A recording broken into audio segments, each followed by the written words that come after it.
Bob here from litegenius.com. Today I'm going to show you 4 simple steps to get the ultimate results from your bounce flash. It'll take your pictures from being snapshots to pro level images, like from this to this. Now, to accomplish this, what we're going to need is a black lined snoot, and I'm going to show you how to make one yourself really cheap. First, you start off with a sheet of craft foam from Michael's or a craft shop, and you simply slice off a piece about 3 or 4 inches wide this way. To mount it on the flash, here's all you do. Turn the flash head up straight, take the piece of foam that you've cut, wrap it around the head of the flash, just take a simple elastic band and hold it on like so. Okay? The reason for the black lining or a black snoot is to prevent any spillage of light from the flash onto the subject coming from the camera, and that gives you more of an off-camera effect, so it's really nice. Next, when we're bouncing flash, we have to be very aware of the color of the walls and the ceiling in the room that we're shooting. If we just had a totally white room, white walls and white ceiling, there'd be no problem. But as soon as you add a colored wall, then that colored wall is going to throw back light that's colored like the wall. So it's important that we straighten that point out first. So what we're going to do is we're going to create a custom white balance to compensate for any color that's coming back from the walls.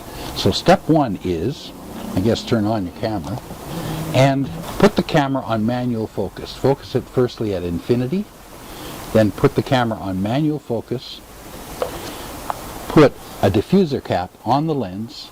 Now, if you don't have a diffuser cap like this, you can use a white coffee filter will work, or a white serviette will do it too. Just cover the lens with it. And then we're going to point the camera and the flash like this at the corner that will be that shows the wall and ceiling color, and we take a shot.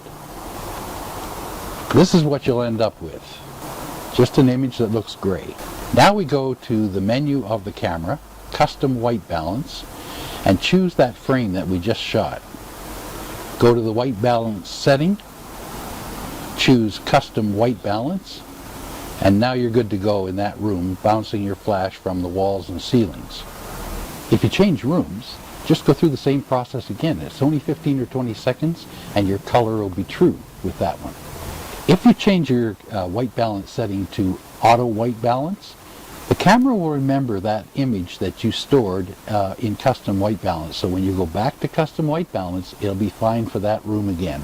Next, step 3, set the flash on ETTL, that's through the lens metering, and then increase your flash exposure compensation by +1. And that may vary according to the size of the room that you're in and how dark the walls would be, but a couple of quick test shots and you'll have it nailed down, and then all the other shots in that room should be the same. So let's take a look at what we've covered so far. Step 1, make a black snoot. Step 2, create custom white balance for that particular room. Step 3, set the flash on ETTL, that's on automatic. Set the camera on manual. Shutter speed of 1/200th of a second, aperture at f4.5, and ISO at 400. Step 4, set the flash exposure compensation to +2/3 or +1. Take a test shot, adjust it. Now that we have the first 4 steps completed, and keep in mind from this point on, it'll only really be 3 steps because we don't have to make a black snoot again. We have that. So it's really 3 steps each time. Now let's see how we handle it and how we shoot to get the results that we want. With this shot, I used a wall, not the corner, because the corner wouldn't have brought the light down since he was actually facing a wall. So I used the wall up high, close to the ceiling, and this is the kind of result you can get. With this method, shooting actually a little behind the face and shooting across the subject and then back onto the subject will give you an effect similar to backlighting, and it'll look something like this.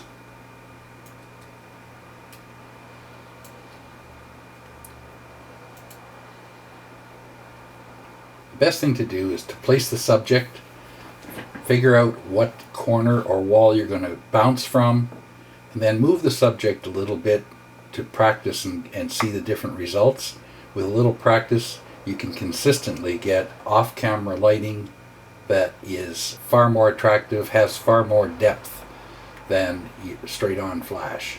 Also, backgrounds generally don't tend to go dark, and so as a result you see more of the natural room light, or it looks like natural room light. This system will give you consistently awesome results, but there are limitations.